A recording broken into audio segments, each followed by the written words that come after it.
Comment discerner la volonté de Dieu? Comment savoir que c'est Dieu qui nous parle? Dans cette vidéo, recevons plus de lumière avec le pasteur. Que le Seigneur vous bénisse abondamment.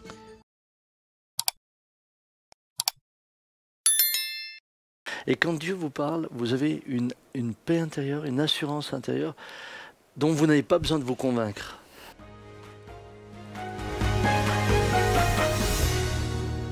Ça rejoint ta question, d'accord. Mais quelle est la question? En fait, ça rejoint ce que je vous demandais. Comment discerner? La première question. Oui. Alors j'ai fait toute une série de messages là-dessus, comment entendre la voix de Dieu.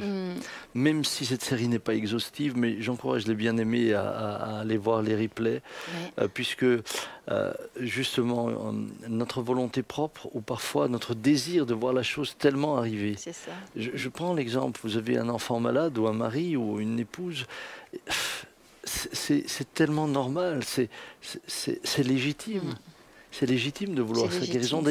D'ailleurs, si j'étais gravement malade et que ma femme ne désire pas vraiment ma guérison, j'aurais quelques soupçons. Ben oui. Donc c'est légitime. Et c'est ce qui nous amène parfois à nous auto-convaincre. J'ai vécu ça à mon propre niveau. Lorsque ma maman a été à un moment donné, elle avait fait 2 attaques cérébrales et nous étions très dubitatifs sur la suite. Elle n'arrivait plus à parler, elle bégayait tout le temps. Enfin bref, c'était assez affligeant de la voir. Elle voulait cuisiner des œufs, elle ne savait plus comment on cuisine des œufs, elle qui est une cuisinière hors pair. Et je voyais mon père régulièrement, je dis comment va maman? Il dit ça va pas bien. Et je l'ai vu pendant tout un temps être dire juste ça va pas bien, elle se dégrade. Et un jour, je lui dis comment elle va. Il dit écoute, elle va pas bien, mais le Seigneur m'a dit qu'il allait la guérir. Je me suis dit bon, lui à l'époque il avait quoi, 93 ans, elle 88. Je me suis dit bon, papa a envie, ils sont comme 2 inséparables. Je me suis dit ok, il s'est convaincu qu'elle. Parce que avec 2 attaques cérébrales, et comme elle était à cet âge-là, on récupère. Et puis alors, ça a duré pendant plusieurs semaines. Je dis, elle va comment? Et il était très honnête. Il dit, écoute, vraiment, mais le Seigneur m'a dit qu'il allait le faire. Je suis dans la paix. Et puis, j'étais toujours dubitatif. Et un beau jour, le matin, elle se met à parler normalement. Refait la cuisine, elle tricote, elle n'arrivait plus à compter, elle tricote. Et malgré son grand âge, voilà ce qui peut arriver. Et malgré son grand âge. Mais il avait réellement reçu. Et j'ai fait la différence chez lui entre le moment où il ne l'avait pas reçu, il était vraiment dans l'expectative, je ne sais pas ce qui va se passer.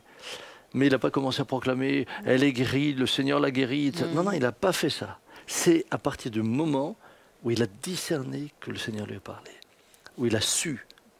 Et quand Dieu vous parle, vous avez une paix intérieure, une assurance intérieure dont vous n'avez pas besoin de vous convaincre. Le problème quand vous essayez, c'est que vous êtes toujours obligé de vous reconvaincre. Tandis que quand lui a parlé, vous n'avez pas besoin de vous convaincre. C'est comme... c'est une certitude, c'est une assurance qui vous permet de rester dans le calme et la confiance, même si vous voyez le contraire. Et c'est ce qui fait toute la différence. C'est pas vous qui êtes en train d'essayer d'arracher quelque chose, de vous battre. C'est quelque chose qui s'est installé en vous. Et là, vous pouvez dire comme Marie, faites ce qu'il vous dira.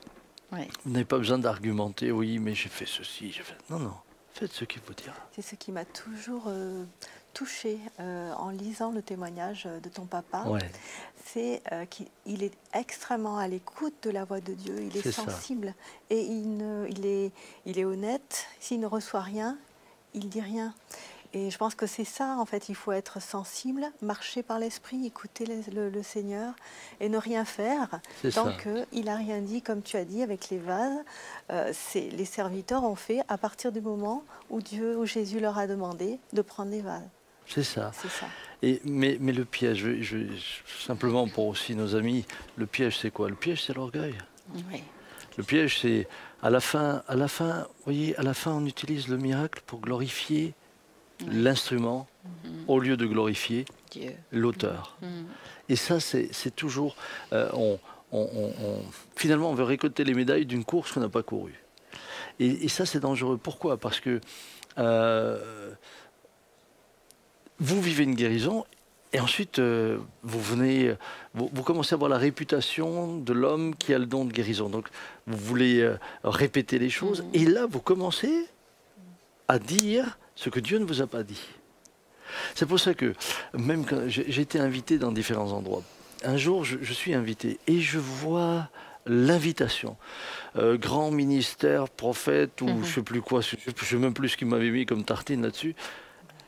J'ai appelé le pasteur, j'ai dit, écoutez, moi je refuse ça, vous m'enlevez, vous mettez annonce de l'évangile, Jésus sera glorifié, vous mettez ce que vous voulez, orateur, vous avez qu'à mettre le petit orateur dans un coin, parce que si les gens viennent pour moi, ils vont être déçus. S'ils viennent pour lui, ils seront rencontrés.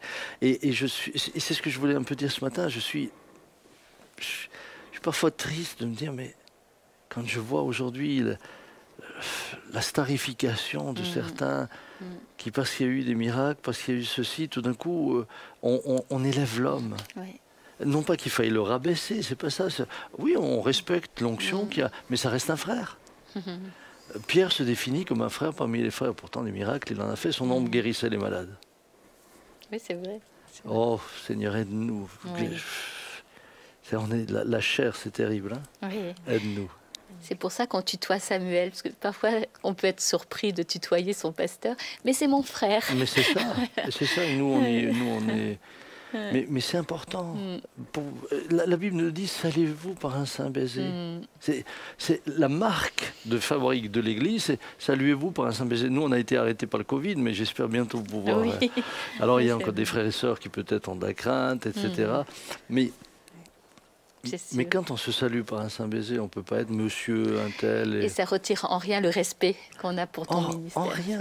En rien. Et un ministère que Dieu oint n'a pas besoin de se battre pour le respect. Vous savez, si le serviteur de Dieu doit commencer à se battre pour être respecté, il y a quelque chose qui va pas. Quelque chose qui cloche. Hein? Jésus était honoré par les siens.